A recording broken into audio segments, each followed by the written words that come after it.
Hello അമ്മമാരെ, എല്ലാവർക്കും നമസ്കാരം. അപ്പോൾ ടീച്ചർ ഇന്ന് വന്നത് ഒരു ചെടിയെ പരിചയപ്പെടുത്താൻ വേണ്ടിയാണ്. എല്ലാവരും ഒന്ന് ശ്രദ്ധിച്ച് കേൾക്കണേ.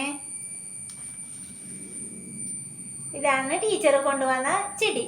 ഇത് കാണുമ്പോൾ നിങ്ങൾ വിചാരിക്കും മഞ്ഞളിൻ്റെ ഇല എന്ന്. ഇത് മഞ്ഞളിൻ്റെ ഇലയല്ല.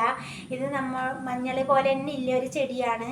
പക്ഷെ ഇത് മഞ്ഞളല്ല, മാങ്ങ ഇഞ്ചിയാണ്. ഇതിൻ്റെ താഴെ മഞ്ഞൾ പോലെ തന്നെ വലിയ കണ്ട വരും. ഇതിൻ്റെ പേര് മാത്രം മാങ്ങ ഇഞ്ചിയാണ്. മഞ്ഞ കളർ ഉണ്ടായില്ല, കുറച്ച് പച്ച കളർ, കുറച്ച് വെള്ള കളറ്. നല്ല മണം ഉണ്ടാവും മാങ്ങ ഇഞ്ചിയുടെ. നല്ല മാങ്ങയുടെ മണം പോലെ തന്നെ ഇതിൻ്റെ മണം. അപ്പോൾ ഇത് കണ്ട വലുതായാൽ ഇതിനെ നമ്മൾ എടുത്തിട്ട് നല്ല ചമ്മന്തി അരക്കാറുണ്ട്. കാന്താരി മുളക് കൂട്ടി നല്ലൊരു ചമ്മന്തി നമുക്ക് ഇതിലുണ്ടാക്കാം. അതേപോലെ തന്നെ ഈ മാങ്ങാഞ്ചി വലുതായാൽ ഇതിനെ നല്ലപോലെ കഴുകി വൃത്തിയാക്കി ഇതിനെ എടുത്ത് ചെറുതായി അരിഞ്ഞ് അച്ചാർ ഉണ്ടാക്കാൻ പറ്റും. നല്ല അച്ചാറാണ്.